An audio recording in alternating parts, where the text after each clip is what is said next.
Bon, alors pour la photo, je te la montre quand même à toi. En fait, ce qu'on va faire, c'est qu'au début, tu vas même pas me la montrer. D'accord, Puisque moi, ce qui m'intéresse, c'est que tu puisses m'en faire une description. d'accord.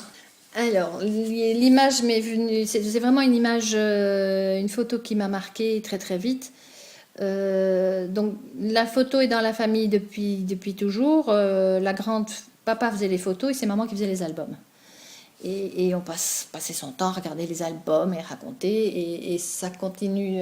Donc la femme, c'est comme ça que j'ai su beaucoup de l'histoire de la famille. Et papa continue avec la généalogie d'ailleurs. Il a fait un travail de généalogie sur la famille extraordinaire qui m'aide beaucoup dans ma compréhension de ma vie aussi par rapport à tout ça.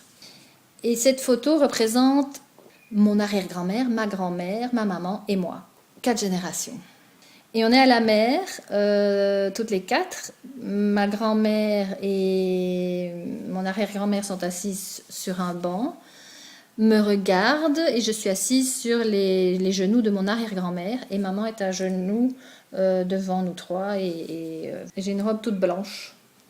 Et ma maman a une très jolie robe à carreaux avec des bretelles carrées. Et puis ma grand-mère, mon arrière-grand-mère se comportait à l'époque ce que j'appelle des robes un peu, comment dirais-je, les robes de personnes âgées, quoi. Les robes, je ne sais pas les décrire, des espèces de robes à fleurs comme ça, pas très élégantes, on met une ceinture à la taille et voilà. Alors c'est un banc qui se trouve au bord, je pense. Alors est-ce que c'est sur la digue ou... Je vois à l'arrière du sable et des dunes, et juste derrière, pas très loin, une maison, même plusieurs maisons. Donc c'est peut-être bien un morceau de digue, un banc sur la digue. Ouais. Et c'est à Saint-Idesbald, ça c'est sûr, parce qu'on passait toutes nos vacances à Saint-Idesbald.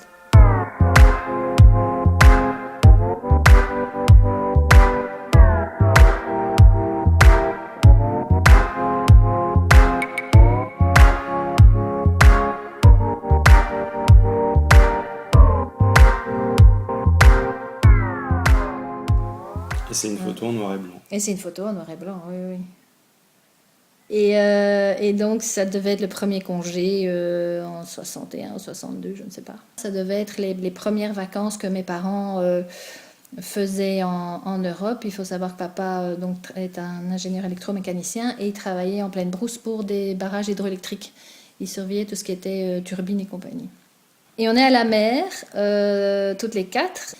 La fascination, c'est vraiment ce quatuor de femmes encore en vie. Et cette arrière-grand-mère, en fait, les femmes dans la famille du côté de maman sont toutes des femmes fortes, je dirais. Et alors, ce que j'aime beaucoup dans cette photo, c'est qu'il y a une harmonie qui s'est avérée ne pas vraiment exister au fil du temps. Quand j'ai grandi, j'ai vu qu'il y avait des dissensions entre toutes ces femmes, mais c'était impressionnant. Voilà, donc c'est pour ça que c'est une photo qui m'a marquée et qui continue à me marquer, parce que on fait dire ce qu'on veut aux photos, la réalité n'est pas du tout la même chose. Et c'est typiquement le cas de cette photo. Arrière-grand-mère et grand-mère ne s'entendaient pas, grand-mère et mère ne s'entendaient pas. C'est fascinant par rapport à la photo et la réalité. La photo, est-ce le réel ou pas le réel, c'est tout le débat. Donc chacun sa réalité, et c'est typiquement le cas de cette photo. Et alors, quid de la personne qui a pris la photo? C'est papa. Alors Papa a pris la photo. Quand il me voit maintenant faire de la photo et de la peinture, c'est comme s'il y avait un regret de ne pas avoir été au bout de ses passions. Mon papa faisait de la photo et de la peinture, mais en hobby. Donc j'ai baigné dedans aussi, par rapport à ça. Donc voilà, et je l'ai vu peindre encore pendant quelques années, parce qu'ils ont aussi été expatriés longtemps. Il est parti travailler aux États-Unis, il est parti travailler en Turquie après l'Afrique. Et puis ils sont allés s'installer 20 ans dans le Béarn. Et là, je l'ai vu peindre pendant 10 ans, puis c'était fini. Je m'appelle Sophie, j'ai 56 ans. Je vis à Bruxelles pour l'instant, je dis bien pour l'instant parce que je suis de plusieurs endroits en même temps, je pense. Donc je suis née au Congo belge dans la province du Katanga pendant les événements de 60. J'ai vécu jusqu'à l'âge de 15 ans. Et puis on est parti très brusquement de ce pays, ça a été une véritable déchirure. Pour passer 2 mois ici, donc j'ai raté mon année scolaire. Et ensuite atterrir en Côte d'Ivoire, à Abidjan pendant 3 ans. Ensuite la Belgique pour rentrer en fac, où j'ai vécu 10 ans. Je suis repartie avec le papa de mon fils aux États-Unis. Ensuite 1 an et demi, mon fils est né, puis on est parti 1 an et demi en Australie. Côte Est, côte Ouest, on a fait les deux, à Perth et à Brisbane. Ensuite on est allé 3 ans en Malaisie. Et puis 5 ans au Pays Basque français à côté de Biarritz.